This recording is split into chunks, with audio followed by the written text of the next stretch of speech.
Marco Bruna, Le voyageur du temps ou le nouveau visage de Nostradamus.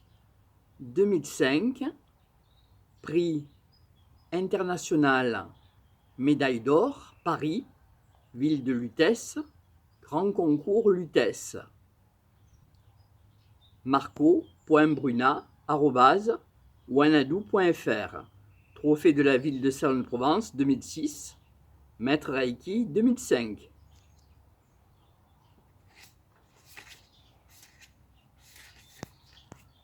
En 3322, à Salon-de-Provence, à l'ère où sont montées les eaux de la mer Méditerranée jusque sur les étendues provençales, sur le ponton du vaisseau amiral, vogue, sous l'apparence d'un jeune homme à l'année vingtaine, Michel de Nostredame. Le temps est plutôt calme et les voiles lentement soutenues par le naissant Mistral. Sous les traits d'Hernando, le passeur de temps se mêle à l'équipage qui le conduit jusqu'à sa prochaine destination, le jadis chemin de Saint-Jacques-de-Compostelle. Aujourd'hui, jour de lune pleine, et par cet été cadastré d'une aurore boréale, il est prévu de passer dans quelques secondes dans la cadence Mistral. Effectivement, classiquement, l'envolée du souffle de vent s'exerce, et subitement, les gonfle, les voiles, et s'affaire à l'équipage. Le capitaine tient fermement la barre et lance sans sourciller les ordres. Les marins s'affairent. Lancé dans la tourmente, Hernando, comme les autres, suit les directives citées. Le vaisseau amiral se soulève et s'envole à travers le ciel aurore-boréal. La chaleur de l'été souffle et emporte l'équipé vers sa destination officielle, la porte de l'Est ou le tremplin d'azur.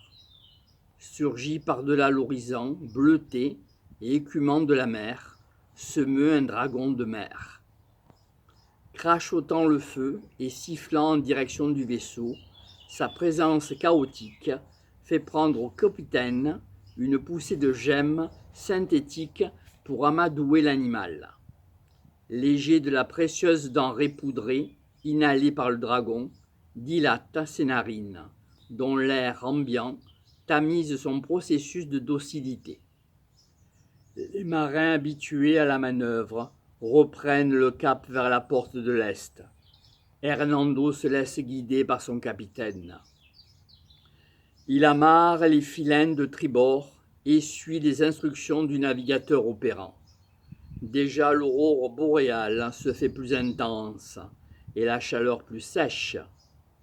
Le grand vaisseau traverse la lumière éblouissante et c'est un grand chaos l'espace de quelques instants. Soudain au milieu du ciel d'été, suspendu dans l'espace, ambiant, apparaissent les piliers de la porte de l'Est. Voilure filiforme et translucide cinglant dans le vent bruite et scintille. Le vaisseau passe entre les piliers torsadés et sifflants. Le vaisseau disparaît. Hernando contemple l'agitation du monde avec déférence et distance. D'ici, la vaste mer est immense et le ciel clément. Il lui permettra de comprendre et de repenser le processus de création de la lumière, ce chemin de Saint-Jacques.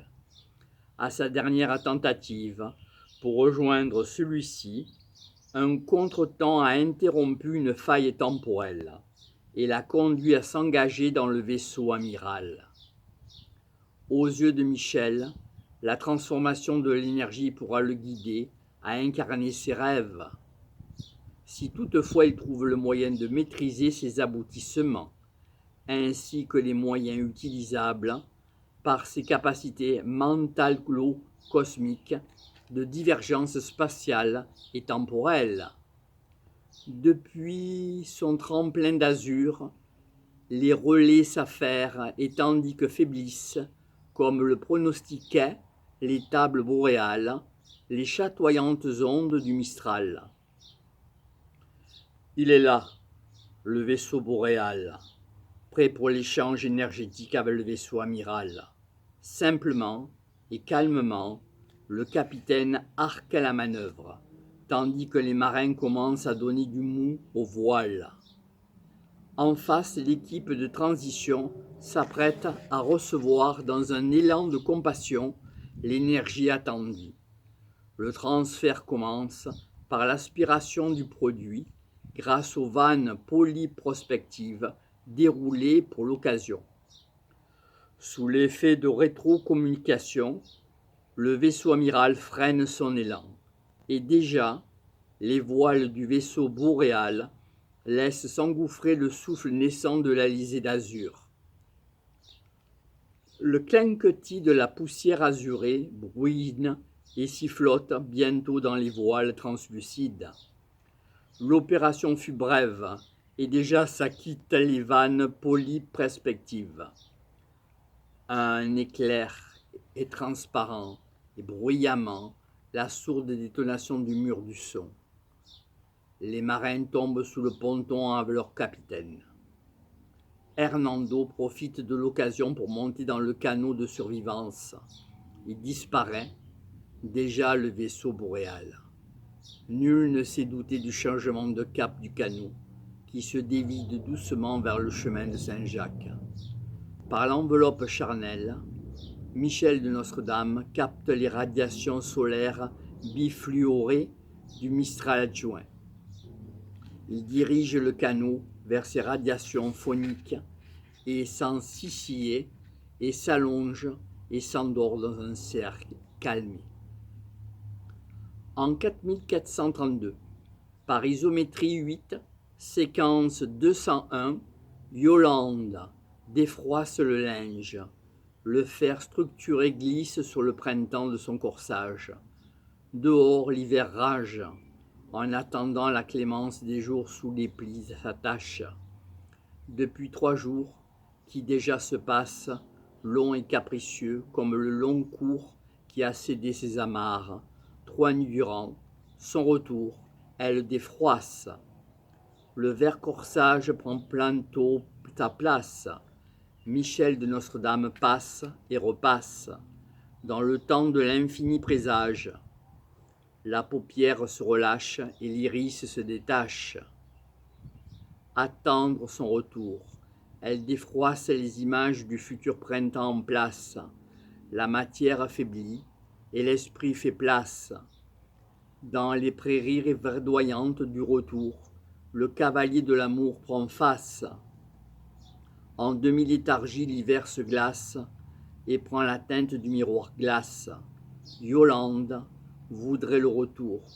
Déjà le martèlement des sabots heureux du centaure bat fort. Soulève dans l'immensité printale la clameur des prémices d'un bonheur rosé. Tel un prochain fœtus envoie un chant doucement verbe sa voix labiale. Poème de Notre-Dame sur le symphonique printemps rétal. S'avance appelant le geste qui défroisse. Vibre la couleur rosée et verte au travers du langage des fleurs. Une rose d'amour exhale son parfum de toujours. Fluide et langoureux comme la caresse suave et dorsale de l'échine d'un cheval. D'un geste doux au rythme bestial, le martèlement du galop du cheval frappe. L'hiver se déglace, le printemps prend place. Son espéré retour a d'une poésie la langueur de l'amour. Défroisse le cœur, parade de l'âme. L'énergie vibratoire se diffuse dans la pièce et la prairie. À la danse réagir et sur des contrées non finies, frémir calvacade, infini. Le temps s'immobilise et le temps prend son envol. Dans le futur déjà tournoient les soubresauts volants, noirs et aguerris dans leur vol nuptial de rêverie, trésors et cris, émoi et griserie, vol infini, Yolande le temps de l'éternité fuse et que martèle Nostradamus. Le bruissement de la vapeur d'eau s'amuse et clame inconsciemment son âme muse. Le temps vient. Le printemps s'exhale.